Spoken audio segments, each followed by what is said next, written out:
Bagi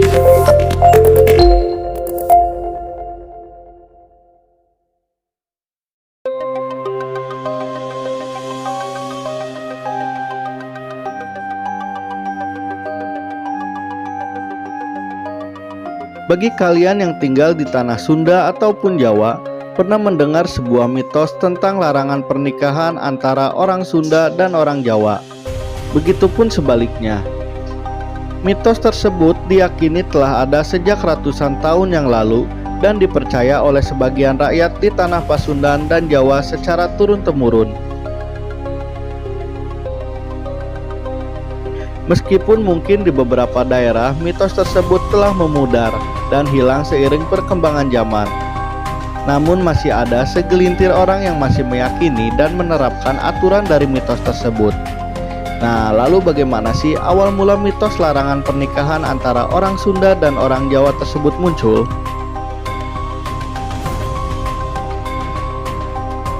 Diyakini mitos tersebut bermula dari peperangan antara kerajaan Pajajaran dan Majapahit yang dikenal dengan nama Perang Bubat. Peristiwa Perang Bubat sendiri berawal dari niatan Raja Majapahit yang bernama Prabu Hayam Wuruk untuk memperistri putri Sunda yang bernama Dyah Pitaloka Citraresmi dengan alasan politik di baliknya. Yang dimana selain terpesona karena kecantikan Dyah Pitaloka, Hayam Wuruk juga ingin pernikahan mereka sebagai tanda persekutuan antara Majapahit dan Pajajaran. Setelah mendapat restu dari keluarga besarnya, Hayam Wuruk kemudian mengirimkan surat kepada Raja Pajajaran yang bernama Prabu Linggabuana yang berisi tentang keinginannya untuk menikahi putri sang raja, dan mengundang Prabu Linggabuana untuk datang ke Majapahit dan melangsungkan pernikahan di sana. Meskipun sebenarnya Prabu Linggabuana agak keberatan untuk datang ke Majapahit, karena sesuai tradisi di Nusantara sendiri, di mana pernikahan biasanya dilakukan di tempat mempelai wanita. Setelah melakukan diskusi dengan keluarga kerajaan, akhirnya Prabu Linggabuana dan Dyah Pitaloka pun setuju dan pergi ke Majapahit dengan diiringi sedikit pasukan kerajaan. Sesampainya di Majapahit, mereka disambut dengan hangat oleh Hayam Wuruk dan dipersilahkan untuk menginap di Pasanggerahan Bubat.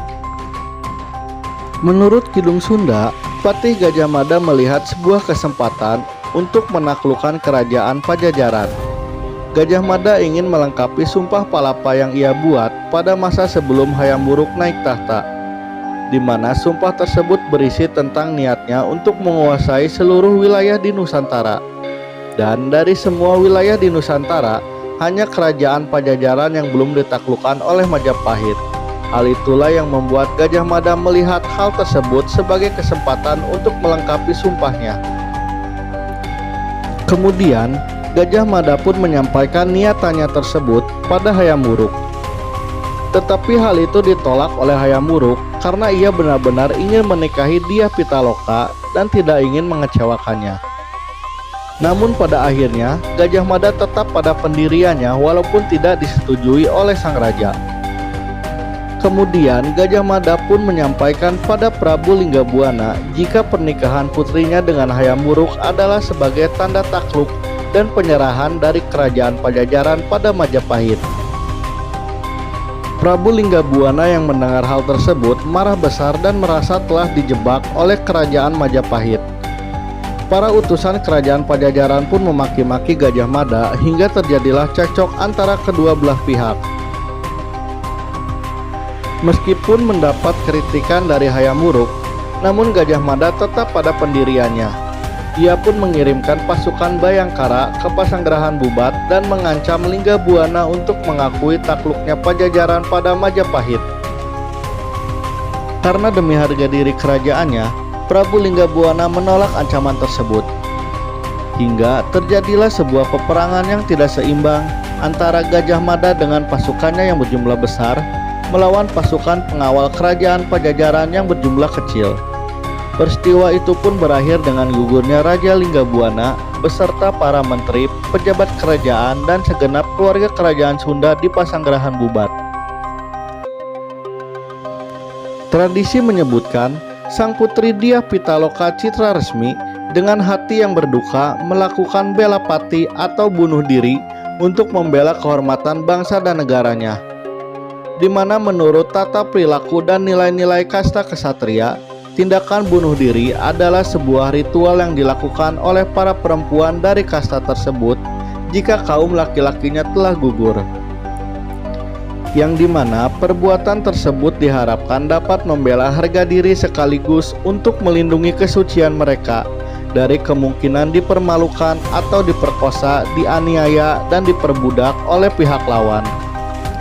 Hayam Wuruk pun kemudian meratapi kematian Dyah Pitaloka. Akibat peristiwa Bubat ini, hubungan Hayam Wuruk dan Gajah Mada menjadi renggang. Gajah Mada sendiri menghadapi tentangan dan kecaman dari pihak pejabat dan bangsawan Majapahit karena tindakannya dianggap ceroboh dan gegabah. Tragedi Perang Bubat juga merusak hubungan kenegaraan antara Majapahit dan Pajajaran. Sampai akhirnya tahta kerajaan Pajajaran pun diteruskan oleh Pangeran Niskalawastu Kancana yang merupakan adik dari putri Dyah Pitaloka yang tidak ikut mengiringi keluarganya ke Majapahit. Pangeran Niskalawastu Kancana menjadi satu-satunya keturunan raja yang masih hidup dan kemudian naik tahta menjadi Prabu Niskalawastu Kancana.